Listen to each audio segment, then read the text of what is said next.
Hello, everyone. Welcome. I am Milene Pessoa. I am professor of the Nutrition Department of the Nursing School of the Federal University of Minas Gerais, and I am one of the leaders of the research group. And I'm very happy to be the moderator of this panel. And our topic is COVID-19 pandemic and food and nutritional insecurity. All of the schedule of our seminar was thought of very carefully, and we know that we need to reflect on the changes that happened in the food environment because of the COVID-19 pandemic and the impacts that this had in the food environment of the population as a whole. The world or global strategies to control the pandemic caused many different changes in the food environment and have brought impacts to the food habits that people had. And we know that we already had a very stressed food environment. And we talked about this yesterday.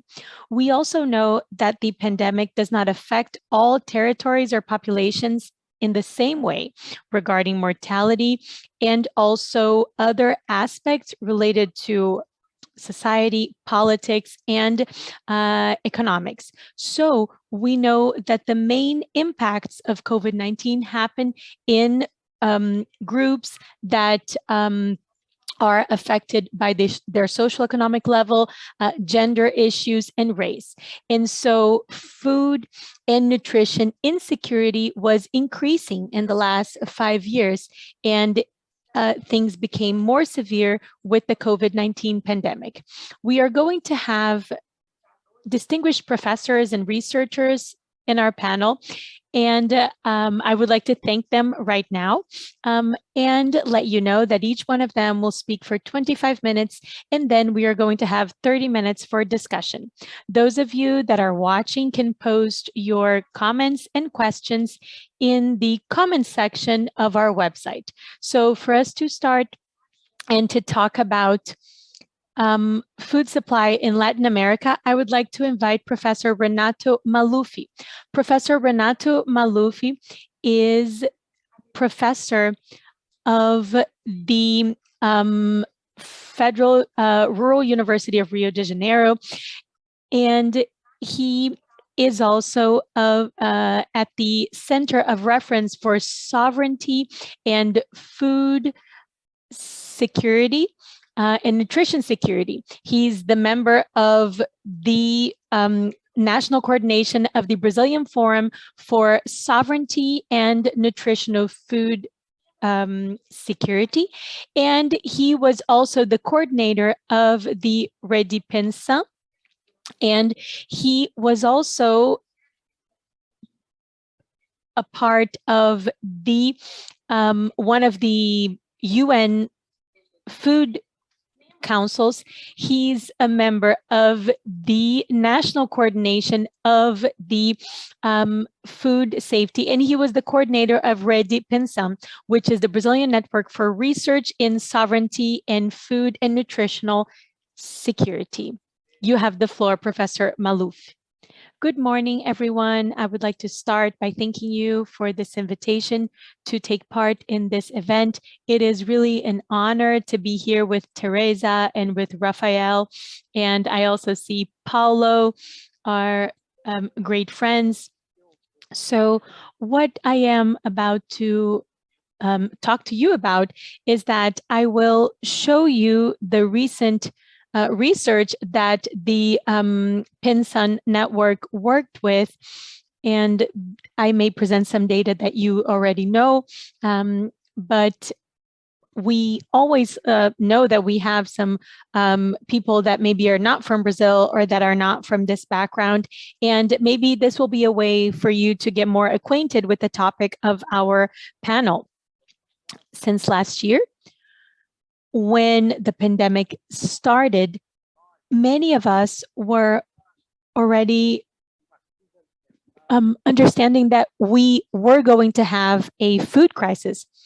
And we know that this any other crisis that would come would make this crisis even more severe. So around April last year, we were aware of that, and we also realized that there was a lack of commitment by the government, the Brazilian commitment by the government, by a commitment by the Brazilian government to let the situation continue to be the way that it was. And we had the implementation of an emergency relief by the government, but this was something that was imposed to the government. The government did not want to do it. And those of us that were working with the Pensan network, we knew that it was going to be very important for us to be able to assess the nutritional the food and nutrition insecurity, so that we could understand this assessment that is done by the Brazilian Institute of Statistics and Geography.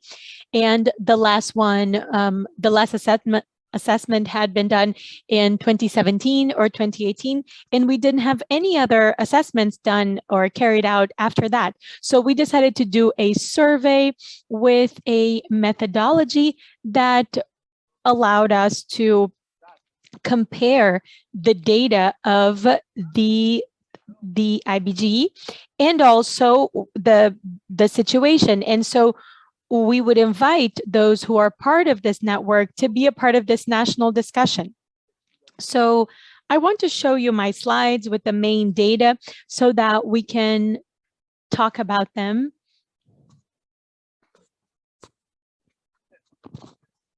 Can you see my screen? Yes? Can you? Yes, we can see your screen, Renato. So as I said before, we made this decision to do this survey applying the Brazilian scale of food and nutritional security. And so I would like to thank the support that we received from different institutions. They were key to help us in making this field survey. And we were able to visit 2,180 households. And this survey used the Brazilian scale of food insecurity. I'm going to explain it briefly, especially for the those here that are not from Brazil. But we validated this scale in 2003 and 2004, and we started using a this scale or score that was based on the Cornell University method.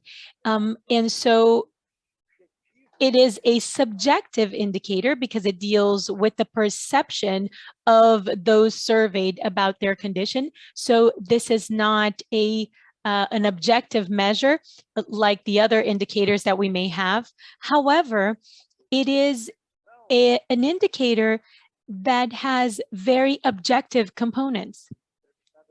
If one surveyed says that someone in their family was hungry, it's not subjective. That person was hungry, but it is something that is that only shows the person's perception, and so it ranks the condition that these families are facing according to the different criteria. So food security means that the family has regular and permanent access to quality food. And so this scale is based on the different classifications that we built in Brazil, and that was then consolidated later. The situation of food insecurity can be mild, which is, for example, when the family has in their food standard, especially related to the quality of the food. So it's a family that is facing problems that may end up compromising the quality of the food that they are that is being consumed in that household. So this is quality and not quantity. So you don't have hunger in these households, but you do have food in a lesser amount than they would like. The extreme, sorry, this was the moderate food insecurity, and then we have severe food insecurity, and that's where people actually hungry. At least one person in that household was hungry, either spent a whole day without food or was hungry and was not able to eat. So these are the different levels of food security. So using the data that was collected in December 2020, when we knew that the emergency relief had been cut in half. And it's important to state this because we are talking about a situation that was severe and that was severed even more due to the public policy that was implemented. And even with some relief, we reached a situation of severity that was even higher than we thought. We knew that we were going to find a difficult situation, but we didn't know that it was going to get to this point. In December 2020, not even 45% of the households surveyed had food security. So this represented 95 million people. Food insecurity reached 55.2% of households in Brazil. And so almost 117 million people. So in December 2020, 117 million Brazilians were suffering some type of level of food insecurity. And mild food insecurity was for 73.4 million people, and moderate food insecurity, 24.3 million, and severe food insecurity was upon 19.1 million people. So in December 2020, 19.1 million Brazilians faced hunger, and the other 90 million were suffering some kind of level of food insecurity. So I believe that Teresa is going to mention this as well.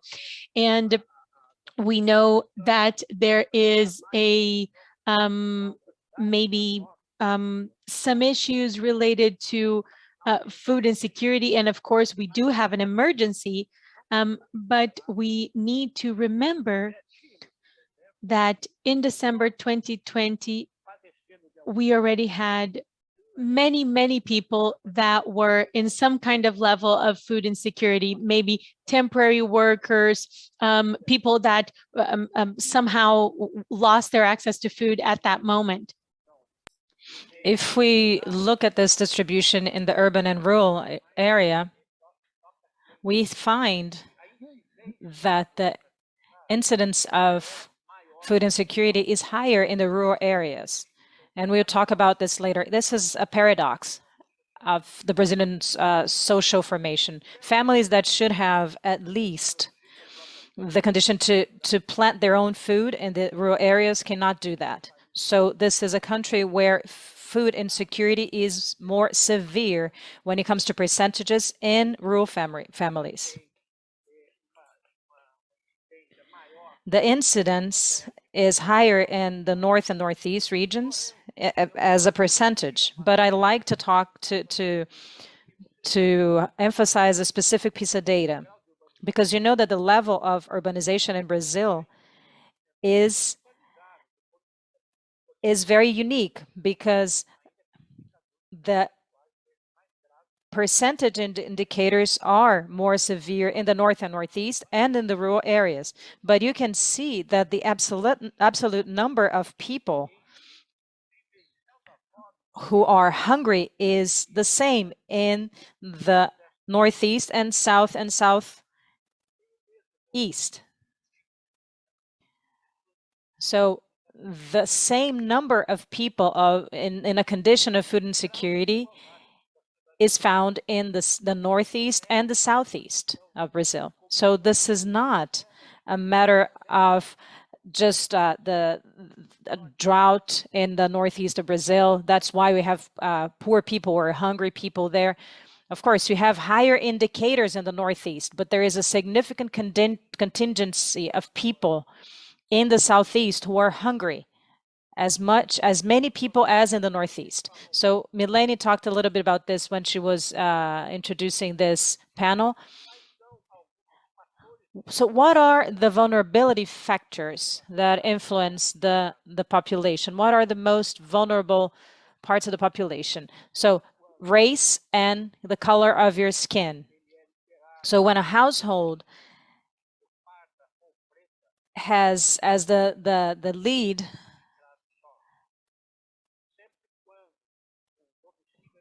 when the person has as the lead of the household a woman who is Black or a person of color,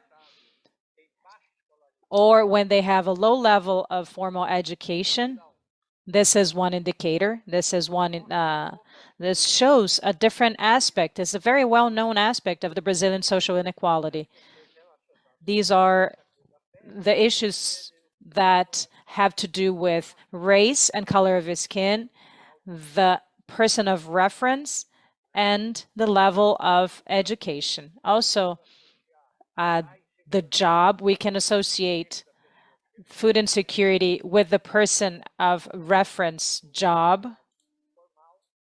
It is connected with informal jobs as compared to formal jobs. And we also included a question on rural areas about the availability of water. And the unavailability of water is a very important factor for food insecurity of these families. This is a graph that shows a trend in Brazil, and I think this is going to be discussed a lot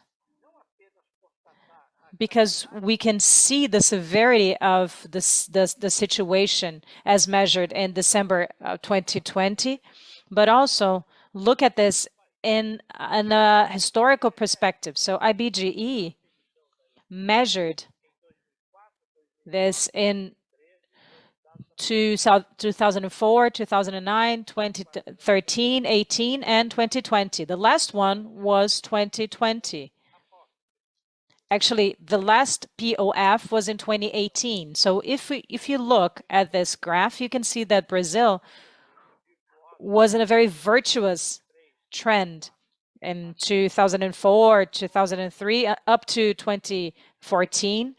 The households with food security represented 77%, and all of the food insecurity events decreased.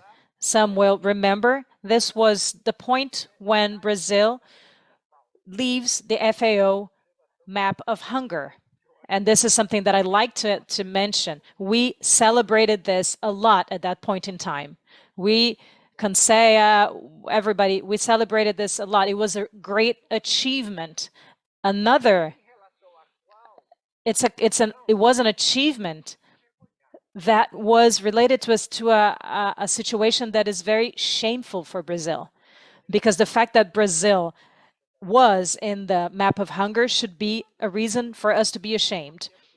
So we have the coup d'etat in 2016, and President Dilma was ousted, and then there is a process of economic and social crisis. And in 2018, the IBGE collected data in 2017 and 2018. The data showed a decrease in that virtuous trend. So 63% only, 63% only of the domiciles were in food security. But look, in 2017, 2018, the country went back to the level of 2003. So this means that in 5 years, we retroceded 15 years. So this is something that has to make us think and consider the situation, because it shows how severe it was what happened in 2016. The size of this crisis, this political and economic crisis that started in 2016. And in 2020, we have the network survey that show a immensely severe and concerning reality. So there is a drastic reduction of the households with food security to 44.8%. And as I said before, the red line that calls our attention, because that's where hunger is very important. But we also need to consider that the majority of the Brazilian population, 55%, is suffering from some level of food insecurity. So what you may remember is that last year, especially from mid 2020, the issue of hunger entered the public debate. So what our study did, which was an important contribution, was that it gave the hunger a face. It talked about its incidence and who were the most affected. Because as an unequal society, as the Brazilian society, actually unequal societies in general, they are characterized by the fact that crises manifest themselves differently in different parts of the society. So marginalized populations, they suffer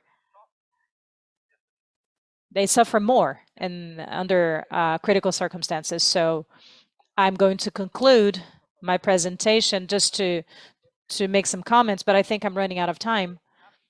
Just very quickly, I would like to say that what we've seen in the country is a brutal stall of this virtual process. Of course, we had problems, we had issues, we were discussing everything, but we saw the results of what was a very strong problem that affected us, and I'm sure that Teresa is going to talk more about this, but I wanted to call your attention to the fact that this problem got even worse during the Bolsonaro administration, and the pandemic just worsened the problem even more, and adding to it the sanitary component, the health component. So among the components, there was the closure of Campesua and the Chamber of Nutrition and Food Security was also closed. They were decapitated, actually. They were decapitated by the federal government that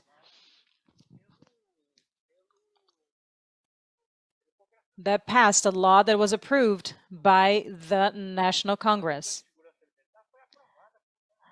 Because this law had been approved in 2006, and the National Congress of Brazil accepted that the Brazilian president changed or altered this law that had been approved in 2006. And this brought about this decapitation of our system of food security. many state governments, most of the state governments actually, and many city governments continue to maintain their consejas, their councils, and on the city and the state level.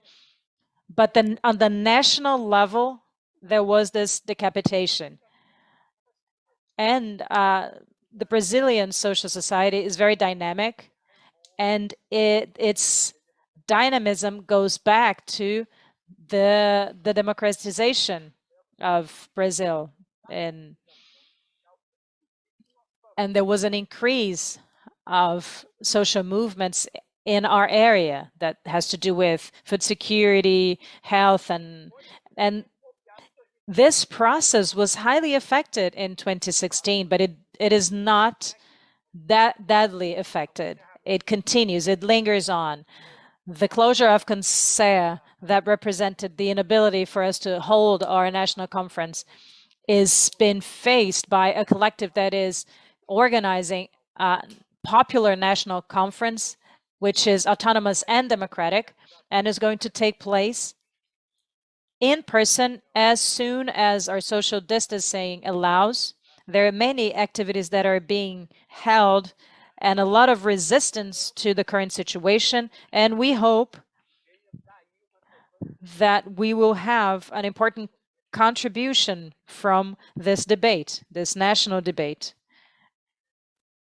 And we hope that we can build interesting proposals from this discussion or this debate. And so thank you very much. I hope that I have contributed to the debate.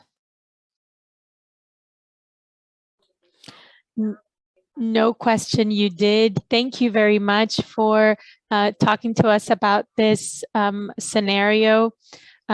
Your data, the data presented were very sad, but we need to discuss them and we need to talk about them and think about them. So now I would like to invite Professor Teresa Campello to talk about the Brazilian scenario about a food supply.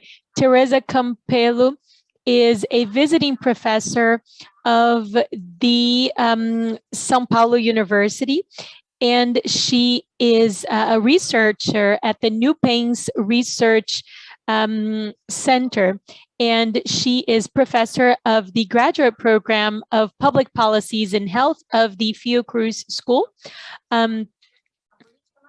She was in charge of different policies in the government from 2011 to 2016. Thank you very much, Professor Tereza, for accepting our invitation. You have the floor. Good morning. Good morning, all of you. It is a great pleasure to be here with you in a panel like this and speaking right after Renato Maluf, who is not only one of the main thinkers of nutritional food and sovereignty in Brazil, but he's part of this history. So Renato is here with two roles. He represents our fight, he represents history, and he also represents all of us that are researching and studying this topic. So I am very, very happy to be here with you, Renato. We have shared this time together all this time. So I'm very grateful for this invitation. It's such an important seminar. I wasn't able to attend the other panels, but I'm curious and because I realized that you were able to really create this overview that of talks that are adding one to the other. And so all of the different panels are here to help us understand not only this agenda of food environments, but the situation that we are experiencing now all over the world. So thank you very much, Milene, Pessoa. I am very grateful. On behalf, thank you to the whole team. And Rafael Claro is also adding a very important element that many people haven't talked about, because we have been talking about prices, and we're concerned about prices, but we need to understand this scenario in Brazil and in the other countries as well. I would also like to greet those who are here watching, Paulo Castro, who has a very important role in all of this, and all of you that are watching. So at first I thought I'm going to talk at an international seminar about the Brazilian situation, but in a way, I believe that talking about Brazil is important, unfortunately, not just to show the Brazilian history in fighting hunger and poverty, but also showing the issues that happened and that changed things completely, and that Renato mentioned. So unfortunately, Brazil is a case to show, how things progressed and how you can fight poverty and then see this complete turn of events on how things happen. So in a way, for researchers, we are the proof and the counter proof in all of this. If we look at history, this is what we see. We are talking about the group and the control group in one same history.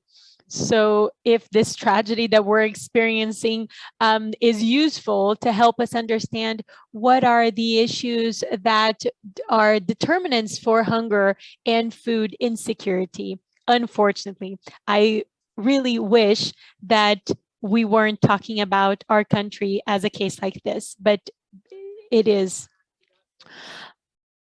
It is very important when we are talking about this trajectory, as we saw in the last slide of Professor Maluf.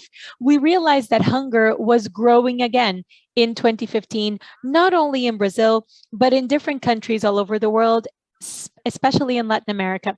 So the trajectory globally, and FAO data showed this.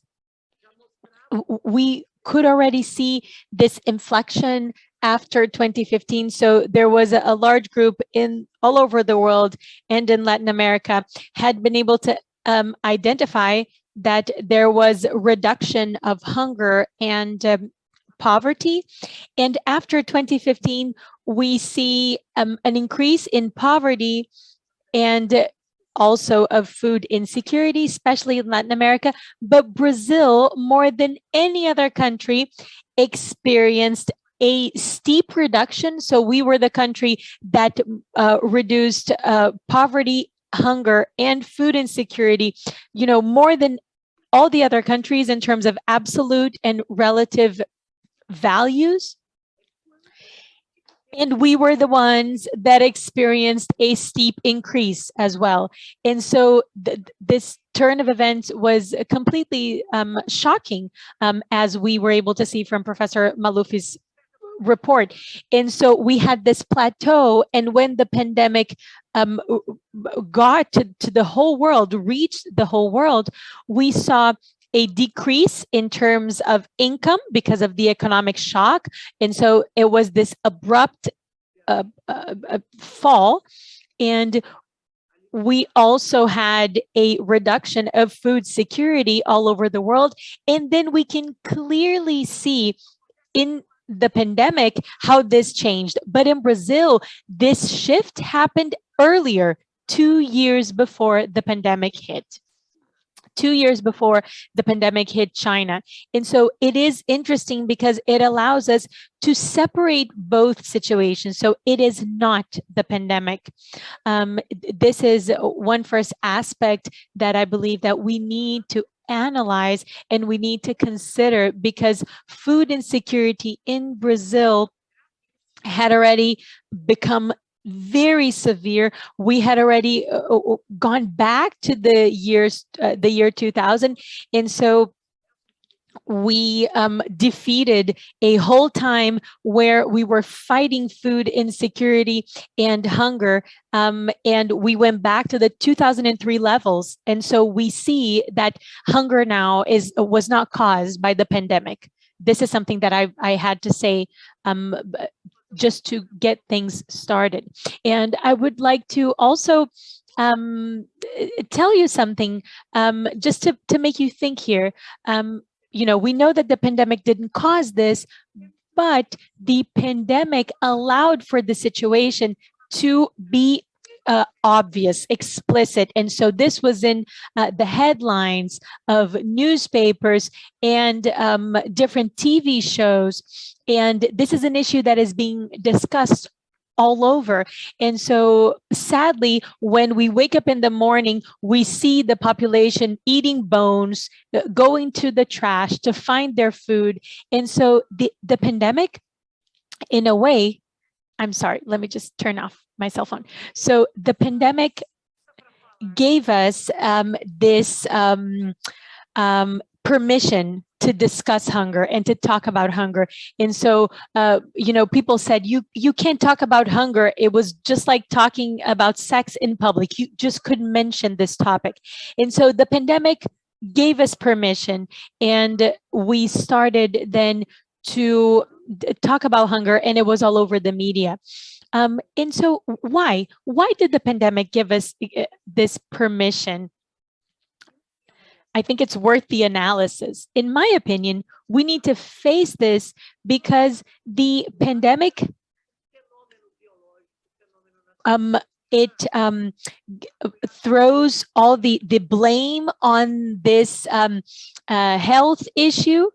Why did we have hunger before? You always had this natural phenomenon to explain it. Oh, it's the drought in the Northeast. Oh, it's the different climate events, a natural phenomenon, such as, for example, the behavior of people that are maybe lazy or poor. And so they are to blame because they're not making the effort to have food. And now we have the pandemic, but we know that it is not. So this is the main element that I need to state once again.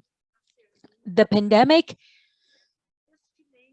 is this it's this disguise of the true roots of hunger, which are an excluding economic model and the complete destruction of public policies. And so the pandemic threw this huge blanket of a natural event that disorganized supply chains, production elements, and it created poverty due to work problems.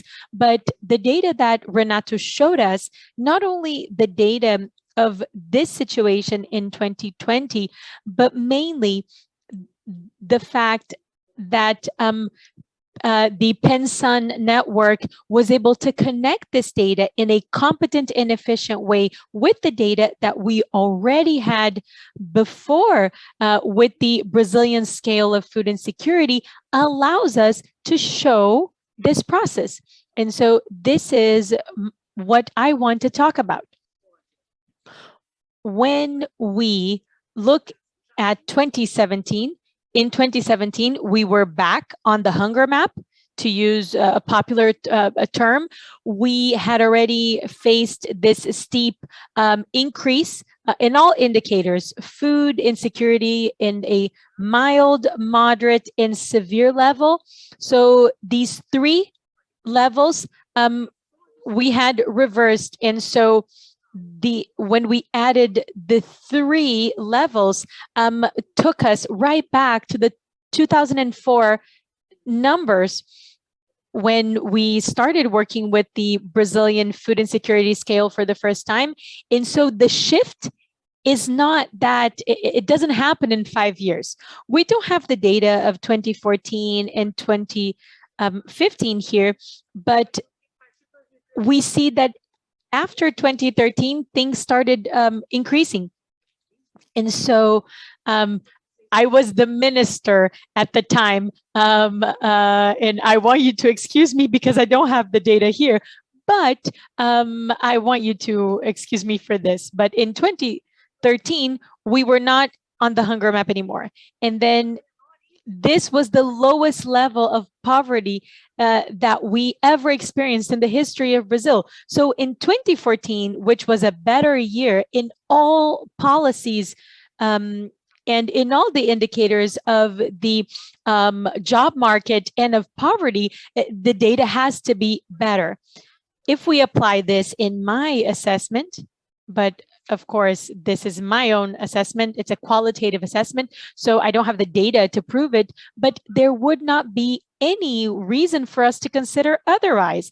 If jobs were better, unemployment was lower, and poverty was lower, and we had the public policies, probably 2014, if we had applied the same scale, we would be able to show that we would be in a much better position in terms of food and nutrition security. So in 2015, when we see poverty rising again, not because of public policies, but because of the inflation increase, we had a tax increase in January, and this can prove this increase in the poverty level, we can explain it. So from the standpoint of public policies, there were no changes in 2015. So we can identify which were the elements. Maybe we say in 2015, poverty increased and we had the public policies.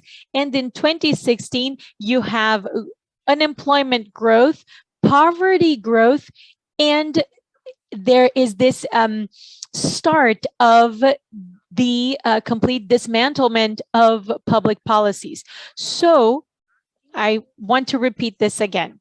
So just still in this point of things not being explained by the pandemic. In 2017, we already had all the indicators of food insecurity reversed. So people were already eating bad foods. Even those who were not hungry, they were already eating with less quality. They were eating instant noodles, energy drinks, etc., even more than they were before.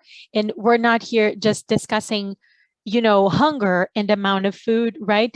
We need here to talk about food security as a whole, talking about real food, quality food in the right amount and permanently. So you can't just receive your basic food basket today and not know if you're going to eat tomorrow.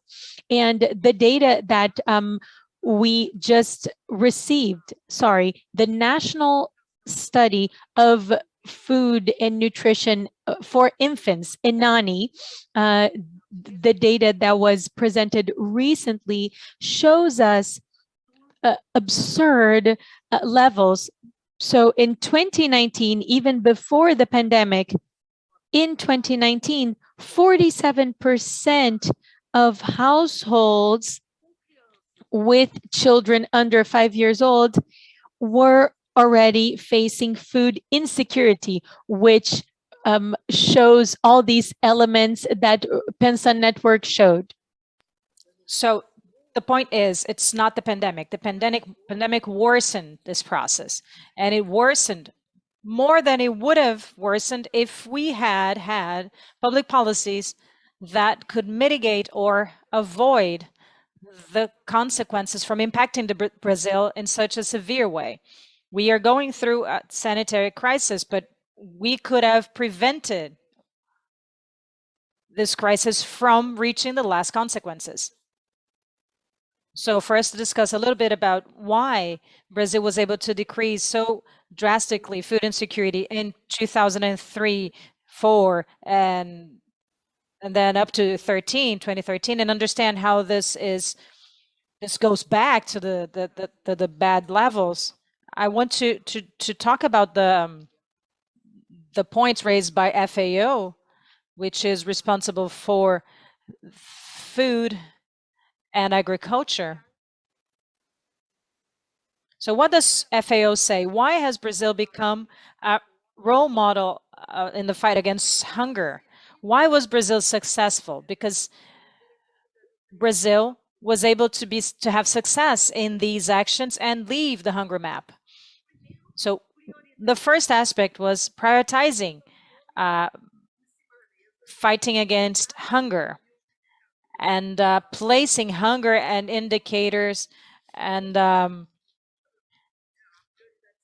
as the central priority of the government, and from that central priority organize all the other public policies. I'm not talking about making laws, I'm talking about budgeting for policies that will work to fight against hunger, which is a very complex phenomenon. The second point, and in my opinion, the main point, access to income. Brazil, since the 1970s at least, has not only climate, soil conditions, but also technology to produce whatever it is that we want. And not only capability and also conditions to produce food enough to feed the population, but also to produce more than enough to help feed part of the world. So it's not for lack of food. It's not for lack of the ability to produce food. It's not for lack of technology. Of course, we can have technology improvements, that they are welcome, but every time we talk about lack of food, we say, oh, we need to increase productivity of this and that, we need to develop this or that technology. But that's not true. Today, with what we have in terms of knowledge, technology, we can produce food to feed our people with quality, with enough quality and quantity, and regularly, as Lausanne establishes and also as our constitution establishes. So how were we able to do this? Well, the thing is, the population did not have access to the food that was there. So we increased the minimum wage, which is public policy. We generated formal jobs during all this period, not informal jobs. We established income transfer policies such as Bolsa Familia. And also, so access to income is one of the most important and strategic aspects. Sometimes it's not enough. Sometimes you have income and you don't have a supply of food, as you've seen in some urban areas. And even if where even if you have money, you can't buy food. But not having an income is a determinant, because without income, you can't buy food. So access to income, some strategic projects such as the National Program of School Nutrition. I'm not going to talk about this because I know that there's going to be a panel exclusively about this. So I would like to repeat what Renato said. The quality food is at risk because nobody is looking into the quality of foods anymore. And the fourth point is strengthening family agriculture.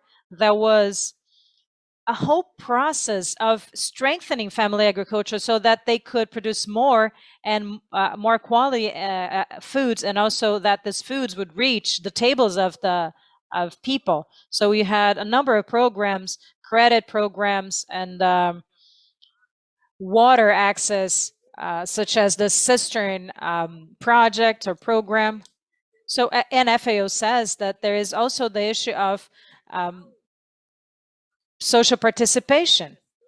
And for those who think that this is only a matter of management, this is a matter of pressure, so that the state would implement these policies. And I would say that most of these policies, they're not a given. They are achievements of civil society.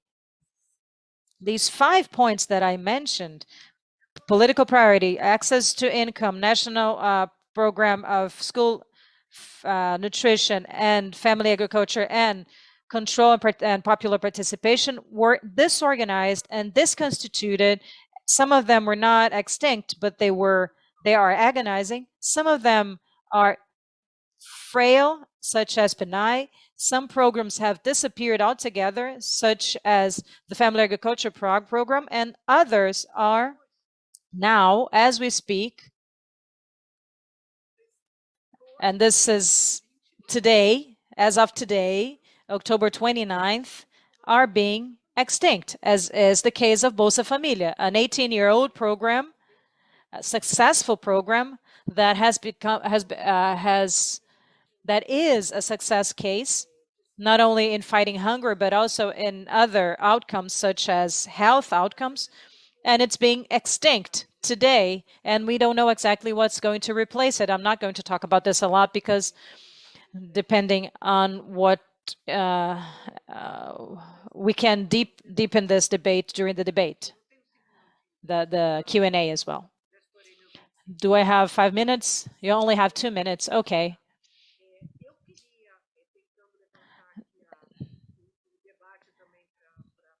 To start the debate and also to tease Rafael,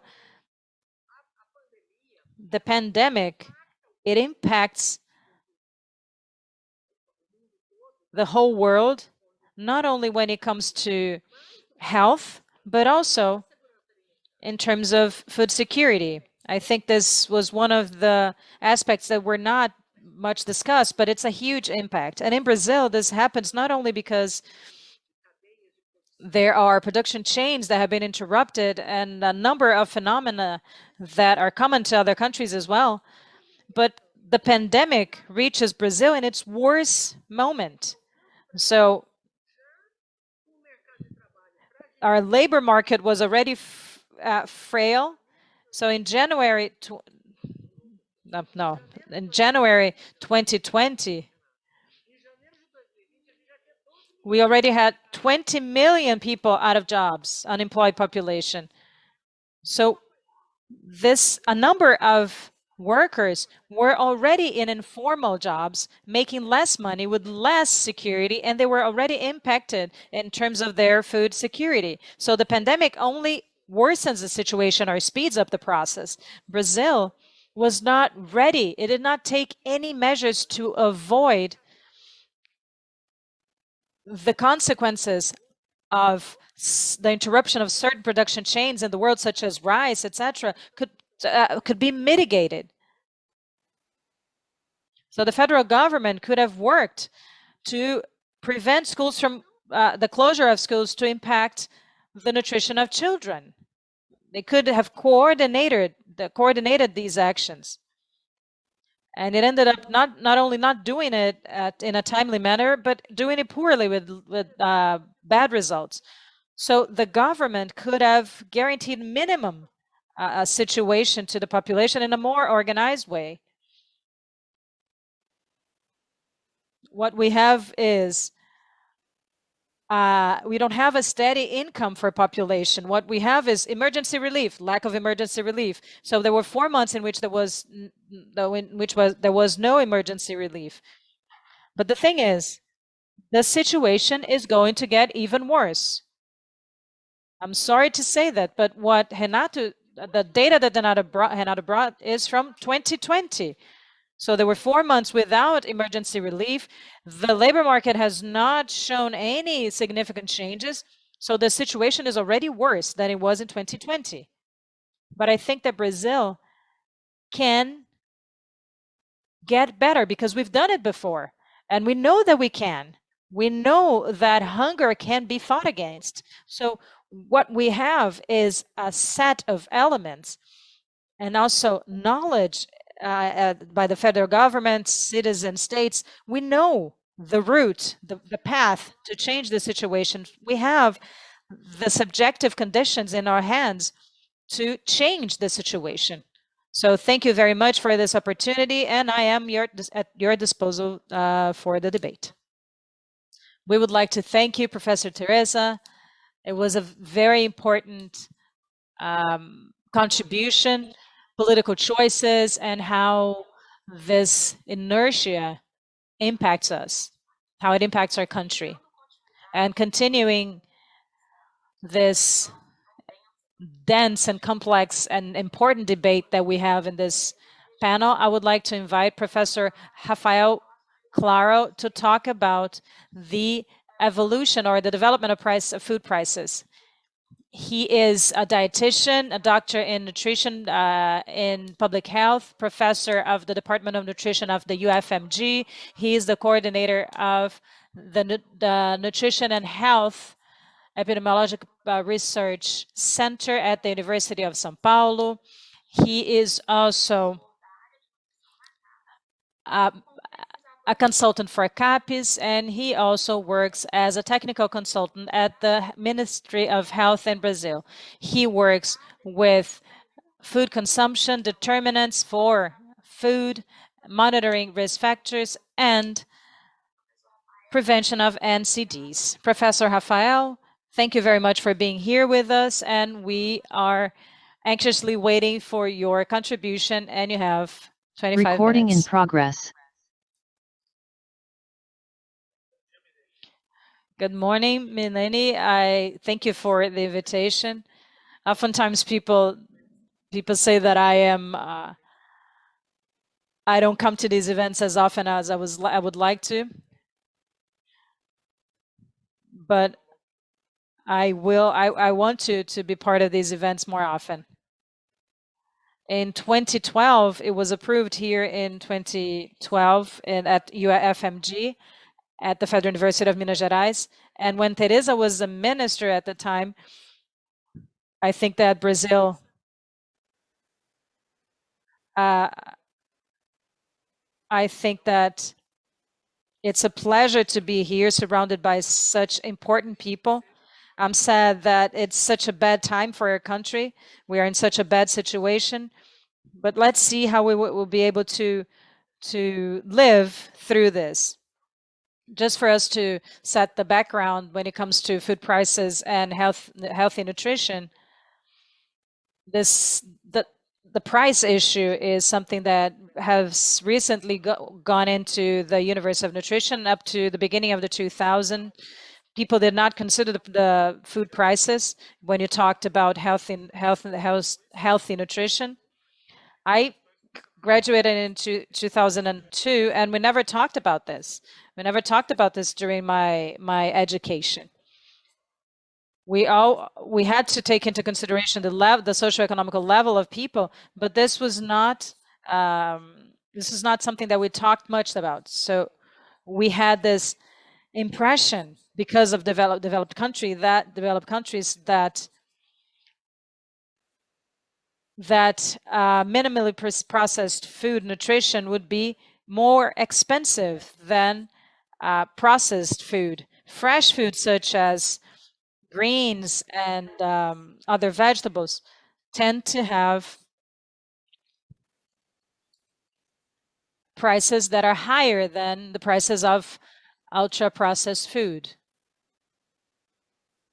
This was when we also started to work with national data on prices, food prices. This was the end of the 2010.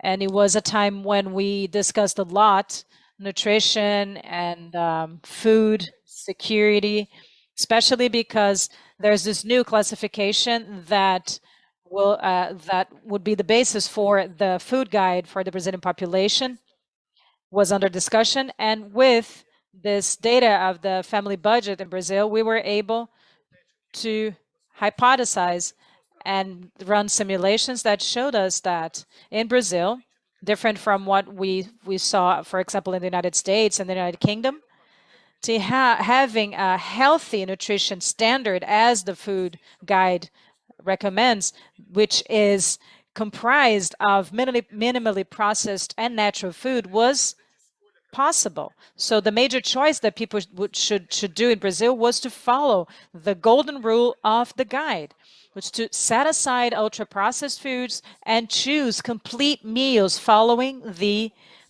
Brazilian population standard of nutrition. Don't look at the numbers of this on this table. This is just an illustration. I just wanted to show you what I meant. And recently, we started to become even more intense in our work. So we were working with the references in the guide and making simulations about the financial impact for families to actually comply with the recommendations of the current food guide. And so this was between 2008 and 2009. As you heard, we had less surveys than we should have. And so what was supposed to be done in 2015 we only did in 2018. And we underwent the simulation, taking into consideration the data of the population group in Brazil, the 20% of the Brazilian population that were mostly following these recommendations. So who are these people that will follow these recommendations, and they were eating less ultra-processed food, no processed ingredients, etc. And so we went from the current diet to this new level, and we wanted to identify the financial impact for families. So the idea was for us to leave this 50% of natural foods and 19 ultra-processed foods to 60% of natural foods and 9 ultra-processed foods. And so we realized that this was we in this process we had to take into consideration the normal habits that people have when they eat, and we realized that there was this economic incentive because at that time a person was paying R$3.37 when they ate according to what they were eating at that moment. If they went to the ideal scenario, they would spend less. They would spend R$2.91. So there would be a difference of 13.65%. So this was something that was interesting and also concerning. It was interesting because it gave us, some data to promote health, a healthy diet, because we said it's not as expensive to eat better, but at the same time, we realized that still in this scenario, there was an increase in the consumption of ultra-processed foods. And just to explain, these graphs are in a special issue of the Penang Food Journal, and you can find all of them there. So if it wasn't published yet, it will be published. This is the doctoral dissertation of one of my students. And so in the current diet, the graph that you see all the way to the left,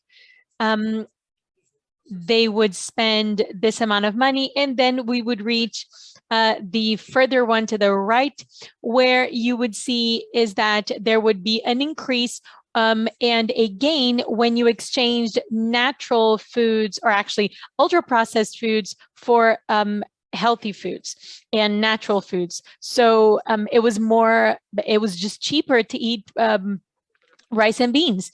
And Dr. Emanuela, who's a professor at the State University of the South of Bahia, she started working on this, I think it was in 2015 and 2016, under a very different scenario, as Dr. Teresa mentioned.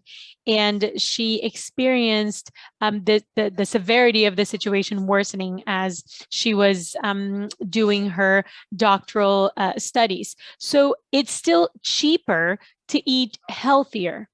So how are these prices varying with time? So this was the key for us.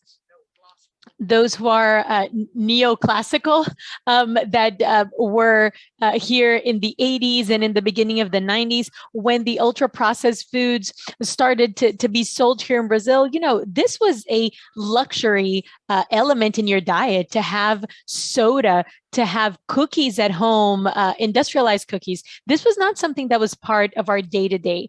I was giving a lecture one of these days, and one of the one of the boys, one of the professors there said that when he was a boy, to have a Pringles, for example, at your lunchbox for school was a luxury item. No one had the money for that. And so we had to think about how these prices started varying. So we don't have a longer series to compare. So we went to the IBG data so that we could understand what was happening in the food prices scenario in Brazil. So this sample was increased, and we are taking into consideration the main cities in Brazil. And the results were also published in the Public Health Nutrition Journal. And I think that Nupens has this on their Instagram as a story. And I'm not really sure what happens, but they're always asking me for help. So please follow. They're asking me to tell people to follow them on Instagram. So go follow them on Instagram. So what did we identify with this study? In this whole process that IBG had all the price data available, we reduced this to a specific period. The period was from 95 to 2017. Before 94, we just had a lot of inflation in Brazil. And so we decided to restrict our analysis to the prices from 95 to December 2017.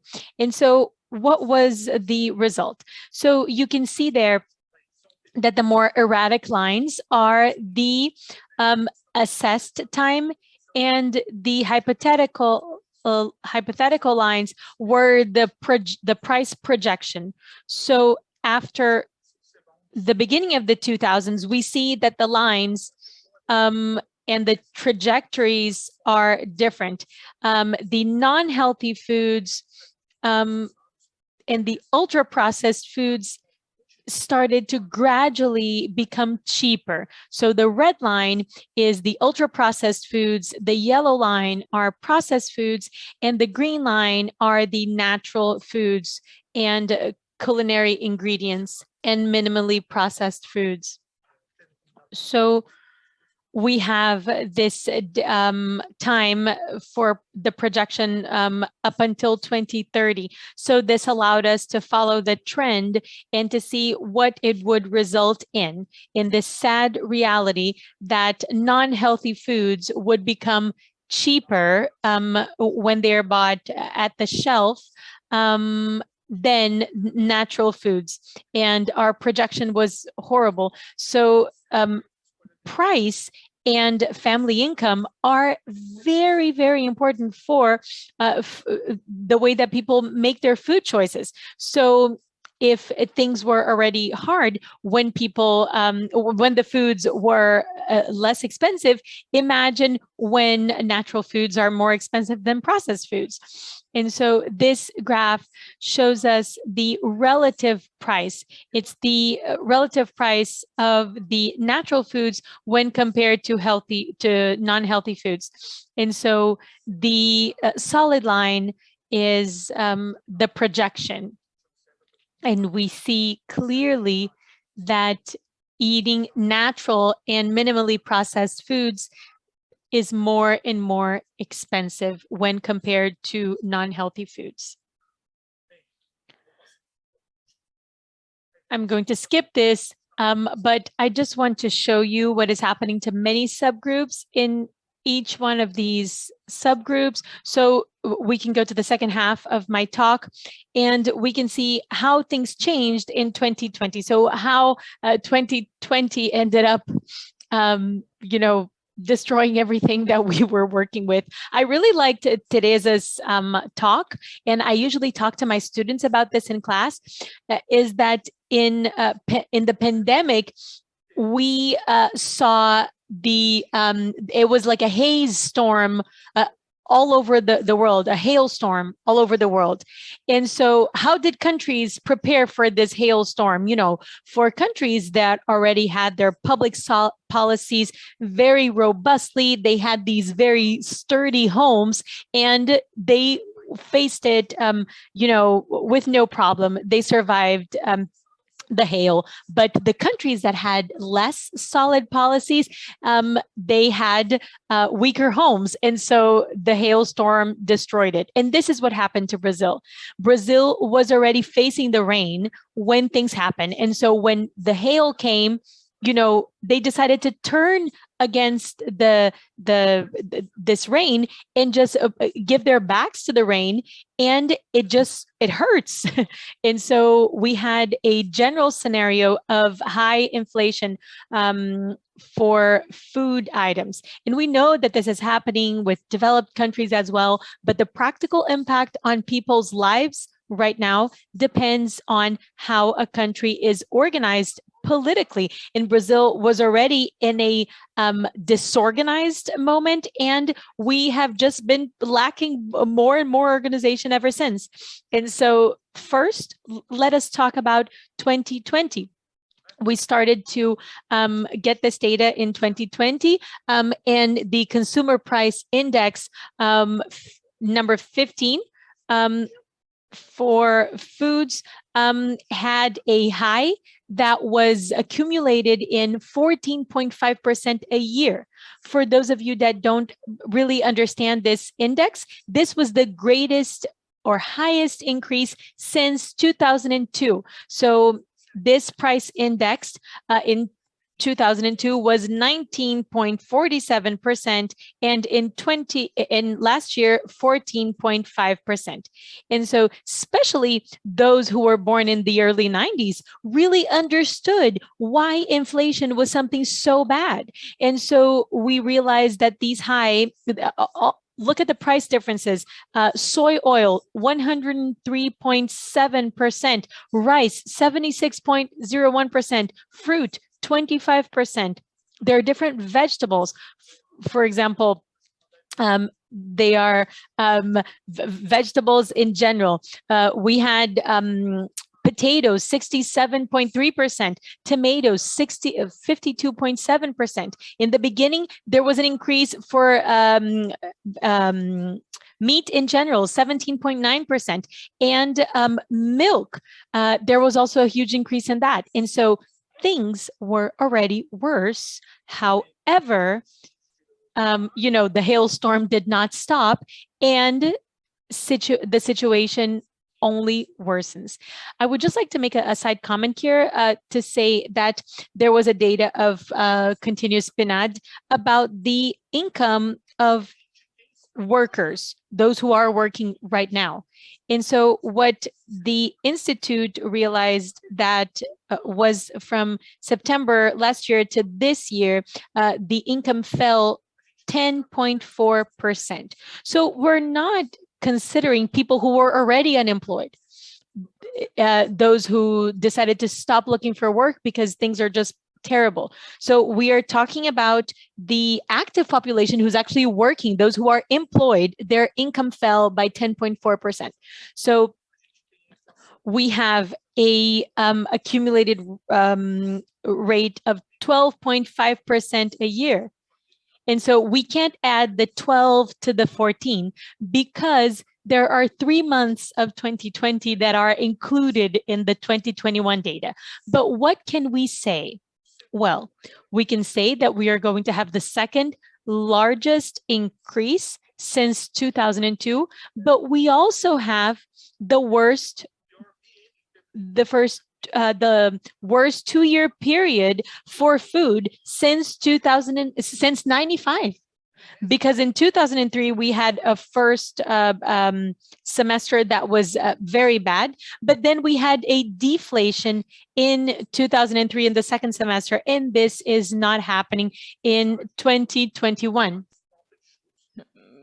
We don't know if we're going to be able to control this with a higher interest rate. And when we talk about healthy nutrition, we still have another expression of inflation that is very bad, which is the fact that most of this increase related to food prices has to do with consumption of food at home. So the increase was 14.7 for food consumption at home, And this is bad for us because not only food at home also preserves healthy nutrition, but also because we know that for people who have a lower income, this eating at home is the only type of nutrition that they have. So when this becomes pricier, we reach the situation that Dr. Renato mentioned. So people are they're eating bones, they're going over their trash or other people's trash to find food. I live close to the central area of Belo Horizonte, and the other day I heard a neighbor saying that when she leaves her apartment building, it looks like she is back to the Middle Ages because there are people living in the streets, and this is scary. I had never seen something like this, such a huge increase of homeless population. When we see the effect of the effects of this on the food groups, we can see that sugar, and this is something that we don't want people to eat, but anyway, it is important to maintain traditional standards of nutrition in Brazil. 41% increase, then oils and fats 27%.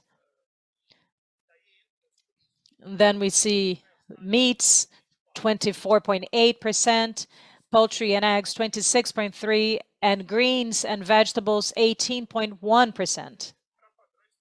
For Brazilian standards of nutrition, this 2-year period was a tragedy, has been a tragedy, because there is a huge increase in prices of rice and beans in 2020, and now a huge price increase of foods that are part of the main Brazilian dish, or used to be the main Brazilian dish, which are meats and greens and vegetables. Because it used to be meat, raw or cooked vegetables and greens. And if we take the list of the foods whose price has increased the most, all the ones that are eaten green are natural or minimally processed. Yellow are the ones which are culinary ingredients, and red, the ultra processed foods. So there are no red foods. So this means that in reality, that trend that ultra processed foods would use this time of a lower pressure in terms of price, so their prices become lower. So sugar beverages and has an increase of 5% in a period. Oftentimes, you can choose between buying oranges at a 40% higher price or buying soda for 5% more. So what's going to happen? I didn't want to say that I didn't show you this updated numbers. I want to show you good data here. So this is the projection of the previous graph that we saw from 95 to 2007. So now we see data up to December 2020, and we saw this inversion that was actually forecasted for 2026 is just happened at the second semester of 2021 and maybe in the first half of 2022. So what's the way out? And it's been mentioned before, but I want to ratify what was said before. The first point is that we need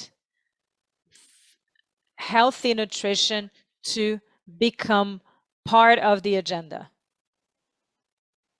Not only to fight against hunger, but also to allow healthy foods to become the main food in political terms. Because when we talk about food, not even the ones that really impact nutrition, not deal with food and nutrition and healthy nutrition. So this is something that we need to do, must be done. A second point has to do with regulating storage or stocks. So we need to think about this. We need to consider this, because I cannot conceive of talking about regulating storages of rice and beans to benefit Brazilian population and to would be an intervention in the project, but in the economy. But to subsidize soda is okay. This doesn't make any sense. Also, fostering the development of local production chains. This has to do with PA. I think that this has been disarticulated. Local chains of production is good for our eating behavior, and also agricultural policies for small and medium producers. Many of you may remember this, but I was trying to look into this, but at some point, I think in 2019 or maybe 2020, MST sold a certificate of agricultural receipt, which is a title that MST sold to raise money. It's a RA to be paid in 10 to 15 years with interest of 8.75% a year, so that small producers can survive. Anyway, and the last point is nutritional education. If this was relevant in a scenario that was favorable in terms of price, now we need to intensify this even more, especially when it comes to vulnerable population. We need to think about more actions of nutritional education at schools and aimed at the more vulnerable population. Perfect, Professor Rafael. Thank you very much for your excellent presentation. I think this panel has been very well conceived, and our panelists have been chosen so that we can have this very fruitful discussion. I think that Professor Rafael raised very important points about the food prices, and we know that when we have a tight budget, basic foods are the first ones to be excluded from our diet, from families. And we are talking about food and nutrition insecurity in a broader way, not only in the hunger situation, but as Professor Tereza has already mentioned, it's a broader context. And this context is very relevant for us to think about food prices, and also ultra-processed foods that are highly consumed. If they are cheaper, this is a huge problem when it comes to, because we already have malnutrition that is a problem in our society. So if you have the lower prices of ultra-processed food, this is even worse.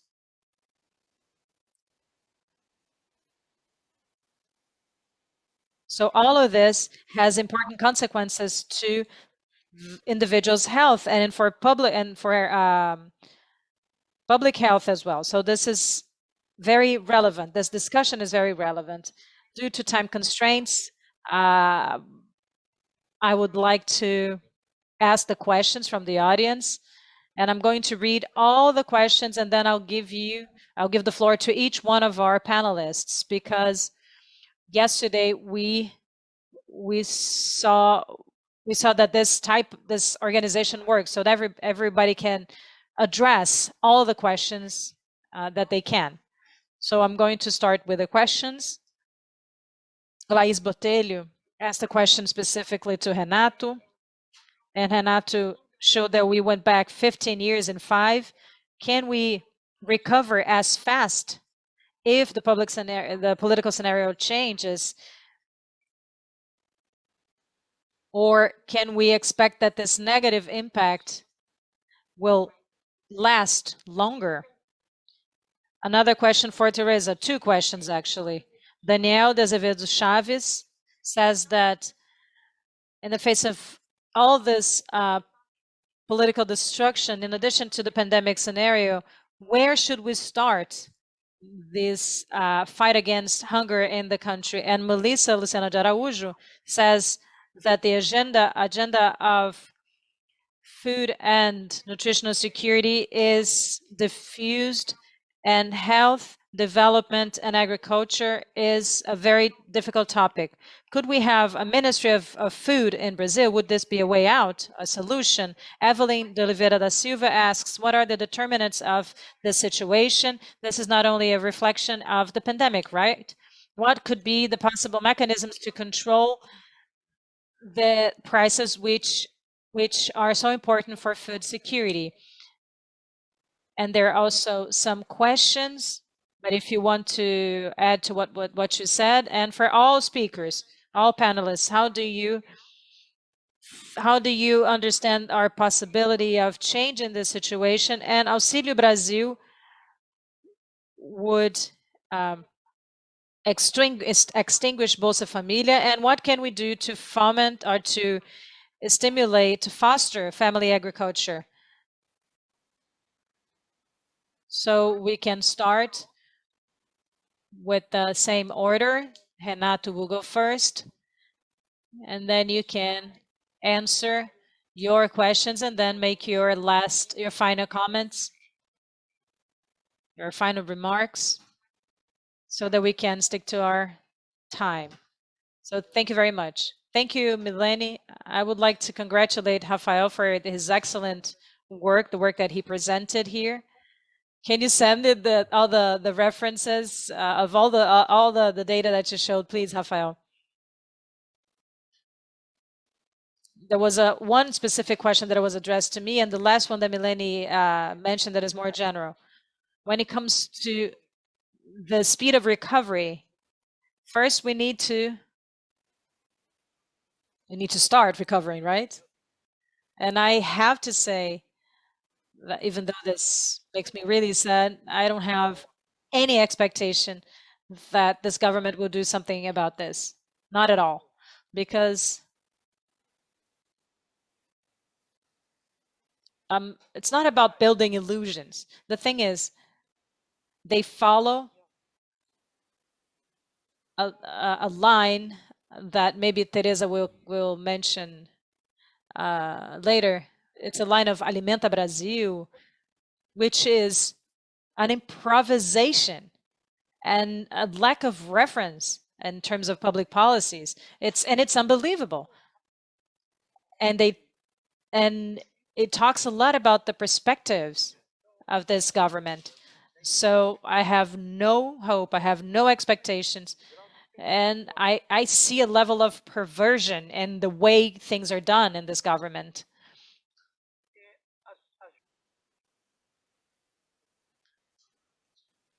We see that building takes longer than destroying. So in 5 years, they were able to go back 15 years, to retrocede. So this shows the size of the coup. Of course, it takes longer to build normally. But it's true as well that you have this previous history. And I have a hard time answering your question. As you can see, I don't have a crystal ball. But my problem is, because I could say it's common that countries will face an oscillation or alternating better times and worse times, and that social achievements, they are rooted in society, and it leads to social indicators not to follow the economic indicators. So what you have is like a gear effect. So for example, GDP numbers would bring about a social regression. The problem is that the gravity of the coup is in this dismantlement of everything that had already been built. And so what we achieved that could be the foundation for this recovery was undone. And so we still need to go back to building the foundation. Now, since 2004, mainly we know how to do social policy, and Bolsa Familia, our cash transfer program, showed this. And we can also work with policies to support family farming. And so we didn't lose all those memories. It's not about building or starting from scratch. However, since the aggression to rights and all this destruction was so profound, if I may say, this rebuilding process will not be that easy. And there are parts of the Brazilian society that are showing their true face in this time. And this shows that we have a country that is so petty, I could say, in so many levels of especially the financial elites, for example, because they have this perspective of being able to make money on public issues. They are keeping in power a president that does what this president's doing. So I do have an interpretation on 2016. Apart from all the public and political issues, this was a reaction to those who did not like the idea of workers, being respected in their rights. They were participating in society more than just ousting a president. This was placing Brazil back on the previous tracks. And this shows the power of this type of reaction in Brazilian society. So honestly, I don't know what to say, if yes or no. I see this big question mark, and I don't believe that the rebuilding process will not be easy, because we will have to be confronted with all the destruction that actually took place, but we do have our memory, and we do have social movement, we have the civil society. So there is hope. There is hope. However, regarding, or actually with respect to family farming, what I would say is that for a while now, we have been in a process of narrative dispute. So this dismantling of public policies is not just about dismantling programs, but changing the meaning. It's re-signifying these things and re-signifying references. And this can be seen in the food and family farming areas. Agribusiness, those who are representing the elites that are controlling the food system, they are making a very significant effort in disputing and changing narratives, whether it is in disqualifying family farming. So you do have academic production on this. You have this agenda that is broad in many areas. It goes from education to the productive process. We saw in the newspapers these pamphlets that were going to be used in schools to talk about agribusiness as being something very important. And so you have this initiative in this narrative dispute that I'm commenting on. This is something that is related to meaning, and also to try to disqualify family farming in Brazil. It's very severe. Brazil had this victory in the end of the 90s and in the early 2000s, we were able to show this social difference in family farming. This was a criteria that built a social political category, family farming. They had different programs, and this was in the legislation. But there's a category that is clearly politically and ideologically rooted, which is the agribusiness. And to say that everything's agriculture and everything's business now, and you bring this agriculture within the same bag, and that's what they did when they closed the MDA. This is a project of a different society that they're doing.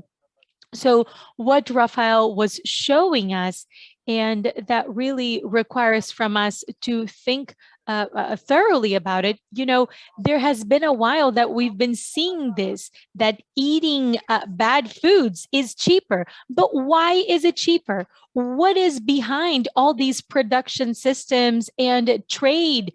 This is a model. This is the model that has all of these components in it. So the family farming, valuing family farming, was not just an issue of efficiency, because Coca-Cola will be cheaper. Rafael showed this. It's cheaper than any other thing. But why should it be cheaper? And why should the other products cost more? And where is public regulation in supply, in the supply chain? And I know that I've been talking a lot, but I'm going to stop now. So let me just say, there's no unregulated market. This is ideology, this is bad theory, and this is just not true. When there's no public regulation, there's private regulation. And food supply in Brazil has been privately regulated for a long time. And that means that it is the private sector that decides how much we're paying, where we're buying things. And there's a lack of public policy in this. And Rafael showed this. So the absence of public regulation allows for this situation to take place, for someone to go to the supermarket and to buy, a bag of chips and a Coke, and they feel that they fed themselves and they are paying less than they would pay if they were buying a plate of food. And so this is one of the most important challenges in this reconstruction.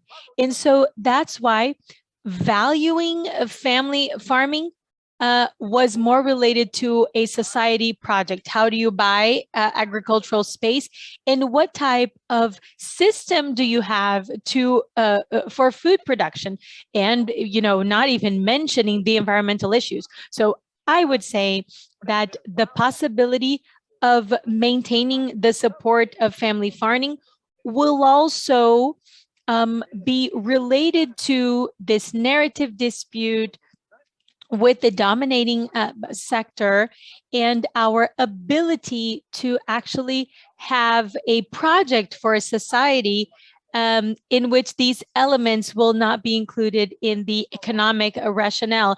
And we can talk about these things in other terms. So I'm sorry if I went over my own time, but I am very passionate about this. So congratulations, Rafael. Teresa, it's so good to see you again. And Milene, thank you very much. Thank you to the organizers, and have a great weekend. We are very grateful for you, Professor Renato. So now, Tereza, you have the floor. Well, this was an exceptional panel. I would just like to say that, Rafael, we need your data. We need this material. We have this email group. So it was just a lot of new information, because we have all of this information that was very well organized on this panel, but Rafael brought something new into the discussion. And if the scenario was scary then, And now it brings me to despair, really, because in 4 years we see that the curve shows not only the impact of the pandemic, but the impact of the lack of policies, of the lack of action, of the lack of execution, and the lack of concern for sovereignty and food security. And so Maluf talked a lot, and I'm also going to talk a lot, and Rafael will find us time later. So I have to say that, of course, I agree with Renato that it will take a while, especially when we talk about the fact that rebuilding takes longer than destroying. But we need to remember that it will not be easy. Oh, what is new? You may think about this. Well, for us, we're going to have a very important task to rebuild things, especially because the tools were destroyed. You know, I didn't talk about the supply chain or and great that Rafael saved our panel because this was the main topic and we didn't talk about it. But considering the tools, if we try to rebuild things, you don't have the commission of stocks because all of the storage places that we had, and they weren't good, the Conabi, if we were rebuilding things, they would be better. But at least they were in place. They were this tool that allowed us to have the mechanisms to be organized, to have plans, and it worked really, really well. Maybe they weren't the best company, but they're not there anymore. So we don't have it. Now they're a ghost because the storehouses are closed. I don't even know how things are working. I don't know if they were sold. And they're doing whatever they want. Those who may have, maybe you can see how horrible this destruction was, and this was not something that they didn't know what they were doing. No, this was intentional. They just destroyed it. And it was a destruction as a method. Maybe we should write a paper on that. This was an issue. Now, regarding how we can start back after all this dismantling situation, well, food security is complex. If someone comes with a very simple solution and say, hey, I had this great idea, I'm going to create this other program called Relief for Brazil. No, they will not solve complex phenomena with simple solutions. You're trying to sell property on the moon, it won't work. We need to start things from scratch, and it will be hard. And this this new effort is something that is not tangible because we need to start to know how to work together, because the problem with the food and nutritional security means that we need to gather all the different stakeholders. And this is a lot harder than just buying things at a storehouse and distributing food. It's a lot harder to get these people together. PNAE is so complex in terms of solutions that it's very refined. So I give resources to those who buy locally, and when people buy locally, people will buy more fresh foods, and they'll buy more from family farmers, and then you would decrease the waste and transportation costs, and you bring real food to people at school, to children at school. So I think it's a great public policy, and I don't know any other public policy that is as good. It is a very complex public policy, but it's a very simple solution. And I ask, if we created a Ministry of Food and put in the national program of school education, school nutrition, we would use education. School nutrition would be part of education. So I educate children and someone else will give nutrition. I think that school, I think that schools, even though they can say, oh, in addition to education, I also have to provide food. So public hospitals, in addition to taking care of sick people, they also have to provide good food. Just give some jello and with lots of food colorings and a lot of sugar. No, that's not the thing. Sick people, they're inside the hospital. This is the best place to teach them how to eat or to provide good food.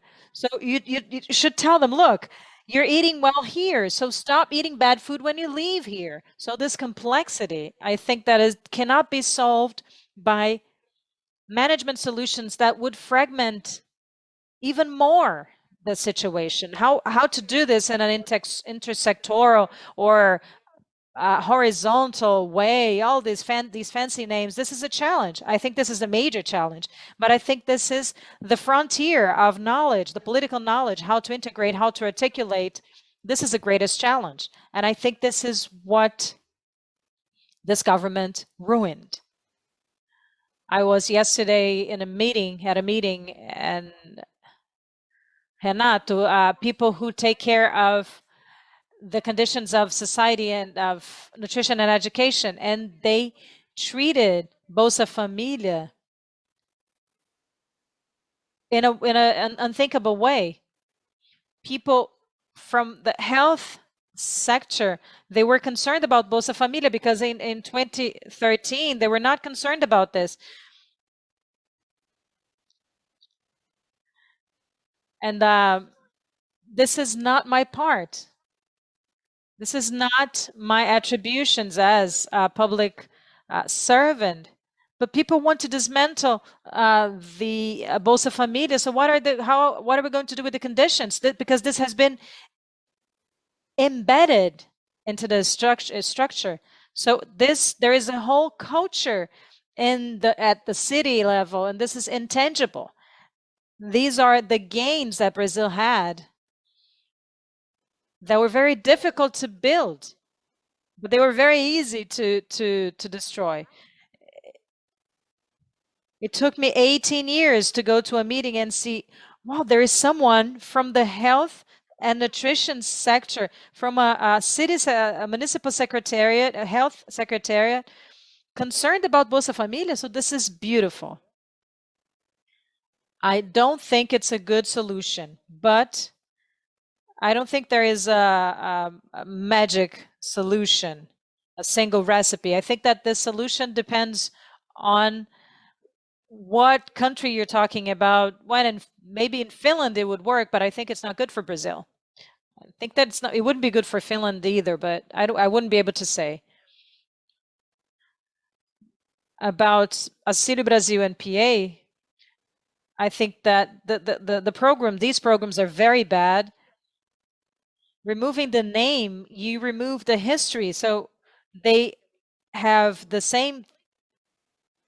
almost the same as the PA, but with the different name, Alimenta Brasil. As Renato says, it disqualifies the action. So you can't have a PA and then you change the name. So what do you have? You don't have technical assistance, you don't have credit, you don't have the policy to evaluation, you don't have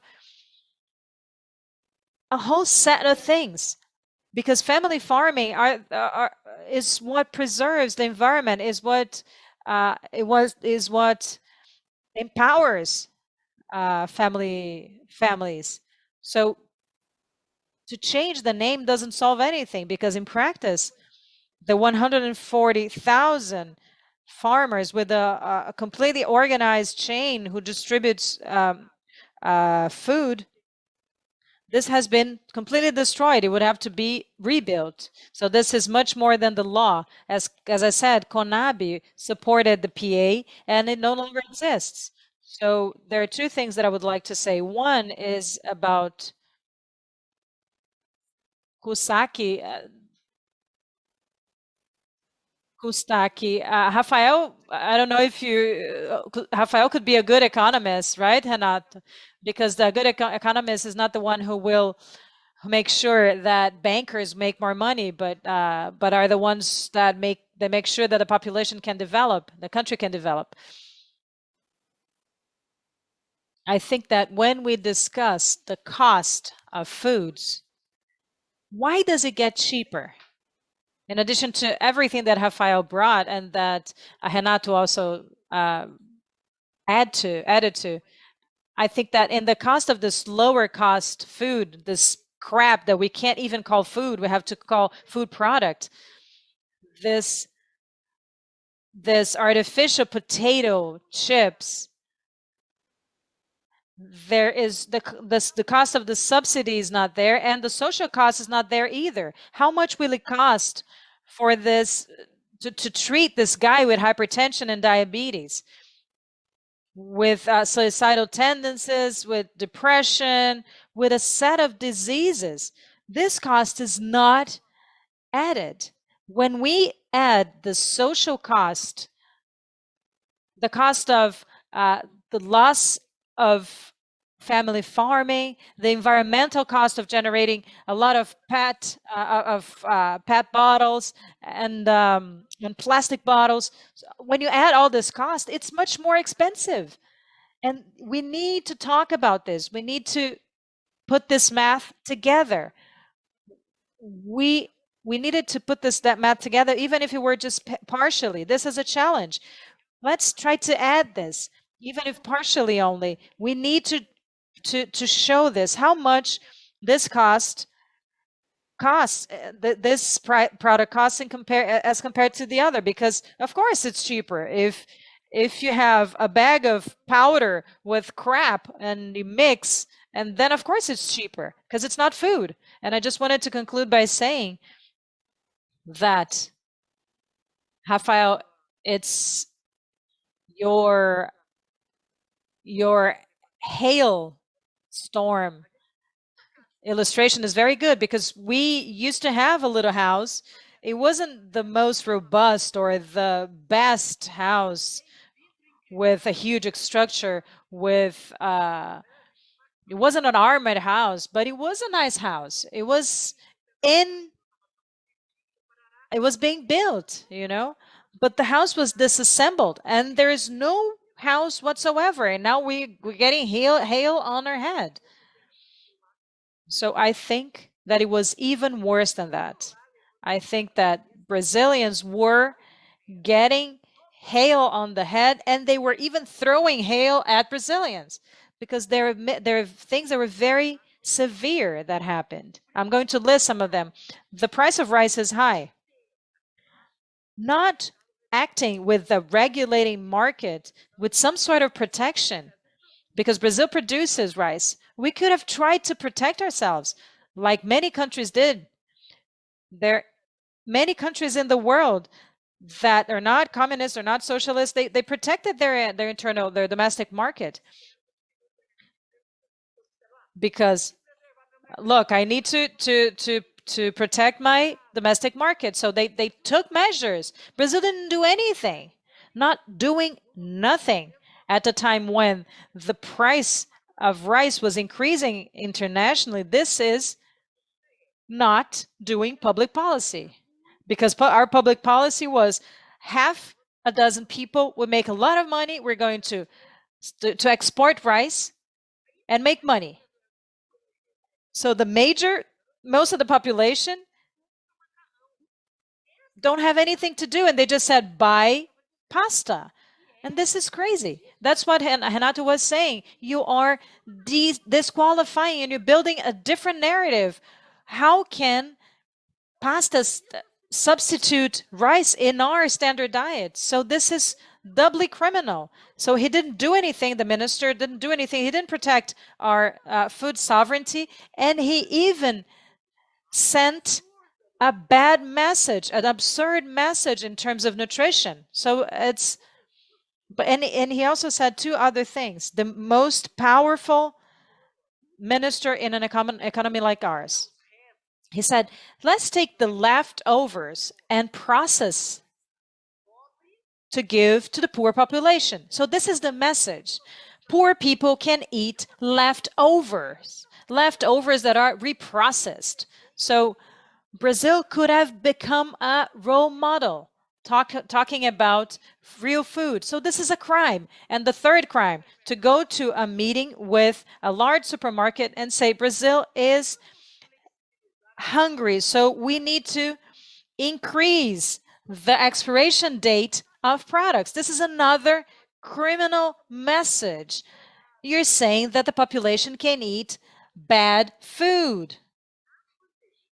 So the pandemic, and I want to conclude by saying this, in the case of Brazil, and I think this is very, very serious, in the case of Brazil, the pandemic not only worsened the already severe situation of food security in Brazil, but it also sped up the problem, the process. Who is making money with the flexibilization of the expiration date? Who makes money with the lack of price control? The exporters. So the pandemic was used to make some people make money to the detriment of the population. So I think that, just going back to that last sentence, we have walked this path. So there is an accrued knowledge. We have public policies. There are public policies that still linger in many different places. We still have a partial foundation to build our house. But it's not going to be, we're going to elect someone. No, there is a huge process of a counter narrative. And the health area is strategic and central. The different from a person from the health area to an economist saying something. I don't want to disqualify economists, but when health professionals say something, this is strategic to building the right narrative. So you are right in asking people to do this. So I'm sorry about the time. Thank you very much, Teresa. Now, Rafael, I will be brief, no problem. You know, it is a great pleasure to hear this, and this is what we want. We want to hear from those who know how to talk about these things. So regarding the question that you asked, you know, I like Melissa because she is very supportive. She's everywhere, and she's always teasing us with these questions, you know, regarding nutrition and the Ministry of Food. Melissa, I many times stop and think about this. And sometimes I think of better ideas, worse ideas. You know, we need to keep talking about these things. And it's great to have you here with us.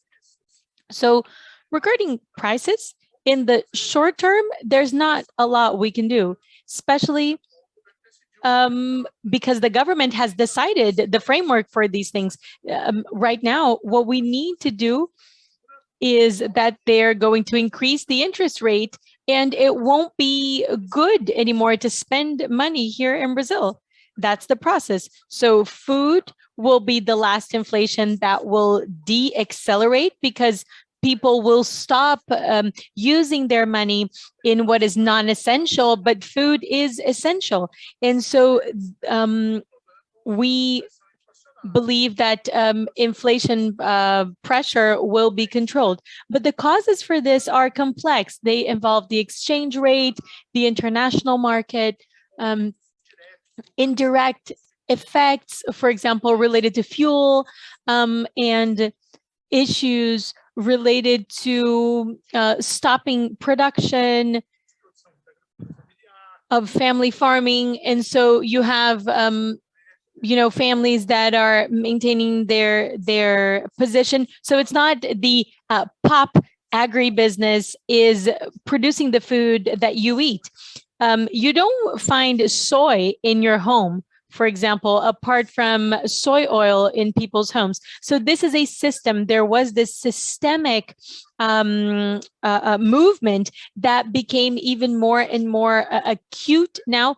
And we believe that it's reaching the ceiling. And Teresa said, I'm not an economist and I'm not going to make any economic projections, because they said that Ibovespa was going to end the year in 140,000 points, but now it's reaching less than 100,000 again. So the economy is something very complicated. So in the short term, there's no solution, because solution would demand significant shifts, and they are just not in the scope of what the government is discussing. In the lines of what the government is prioritizing now, there's no solution, because the exchange rate will not be valued in a way that the prices will fall. You know, this will not happen in 2, 3, 5 years. And so I would like to say that I'm very happy to be here and to say bye, and to say that I want to work with you, Teresa, again.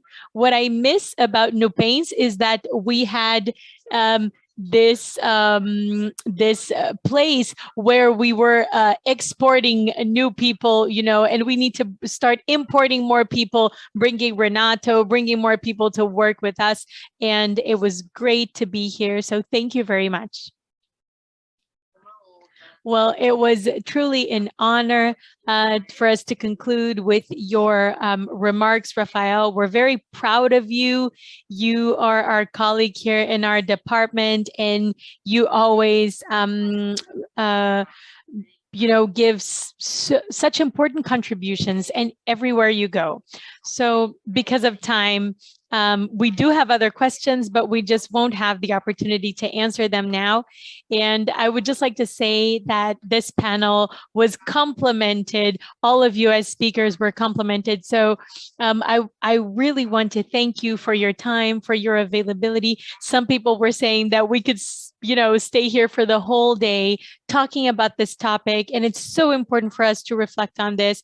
And I would just like to conclude by saying that one point that Teresa mentioned that really stands out for me is this simple calculation of the cost of highly processed foods as cheaper.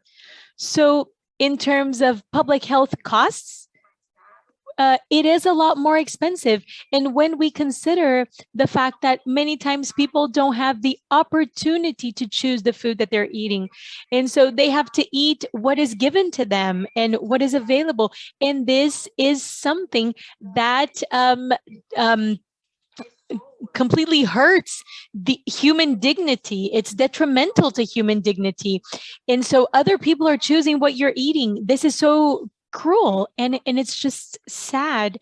And we need to reflect on this. We need to think of ways to try to fight against these issues. It's not something simple, but we do need to continue discussing and studying this and doing what we can and what is our responsibility. Another comment about the supermarket industry, they are also profiting from philanthropy, because, with these donations that they make, and it's not the role of civil society to do so. And this is something that we work with so that we can have an immediate result. This creates this vicious cycle of a food system that is under a lot of stress. So once again, thank you very much. Thank you to those who participated here. So in the chat box, and those of you that were able to watch, thank you so much, dear speakers. I admire you dearly, you know that. And it was an honor to have you here. I hope that we can see each other again soon to have other discussions and conversations. Thank you very much.